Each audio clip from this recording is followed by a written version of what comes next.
Hello, Simon Lucas here, PGA Golf Professional here at Ashton in Lancaster, and I'm here to give you another video today to help you improve your game.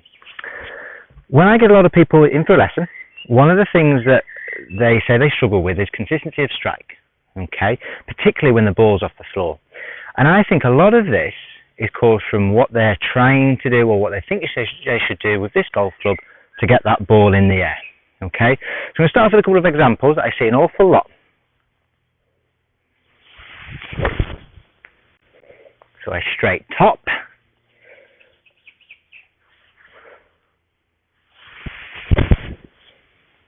or a duff.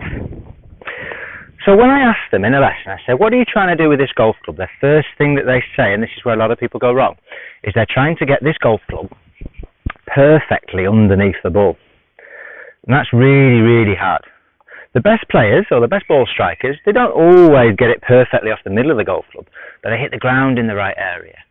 So when you're trying to perfectly, again the idea of perfect being inconsistent itself, because it happens once every, 100 times, the idea of consistency, that if I tell you you're allowed to hit the floor, the club is allowed to make contact with the grass, or the rough, or whatever lie we're in when the ball's off the ground.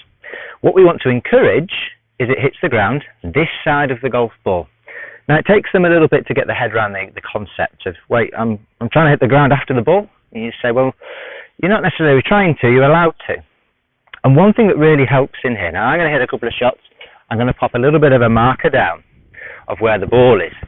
So I get in the idea first. So okay, well, let's try and hit the ground or more opposite your left foot than your right foot. For a right-handed golfer this is. So what then they start to do is they start to actually, yes, we talk about weight moving forward and think of the classic golfer's finish, then they start to work the weight forward. So if you want something technical, make sure the ball's in quite a central position, okay?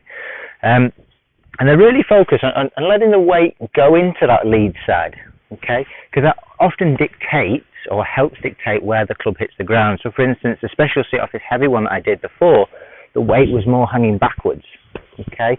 Again, if I wanted to lift something in the air, I'd probably do that. If we do this the other way around, so I'm going to hit a couple of balls, just watch where the club hits the ground. So you can see from that, there was where the ball was, here's where the divot was. Let's try that again. So ball in the same spot.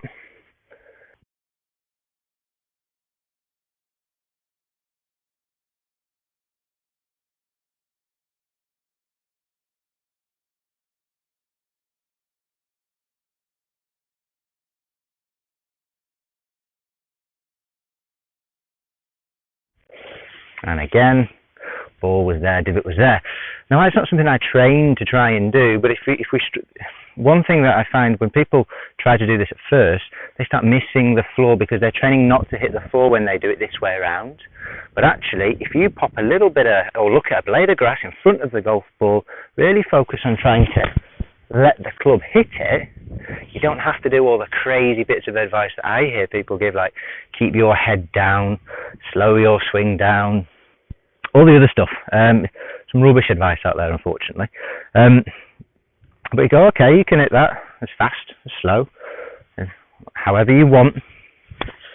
The ball will pop in the air. That's a little chip. Again, notice the ground was hit. So I hope that kind of makes sense. One thing, let's say you don't practice so much on a range or grass as we have here, that if you want to practice on that, go have a practice swing and just simply focus on letting the club brush more opposite your lead leg, and it will encourage you to move this way, okay? And get out of the idea of, get under the ball, help it in the air. The only shot we get under the ball is in a bunker. And think of a bunker shot. It goes high and not very far. We want distance, because the game is more easier when you actually hit it further. Okay, so I hope that made sense. Quite a simple little tip there. Let me know what you think of it. Leave comments, share, like, subscribe to the page. I'll be doing a few more videos, so let me know what you want to see. Okay, until then, keep practicing.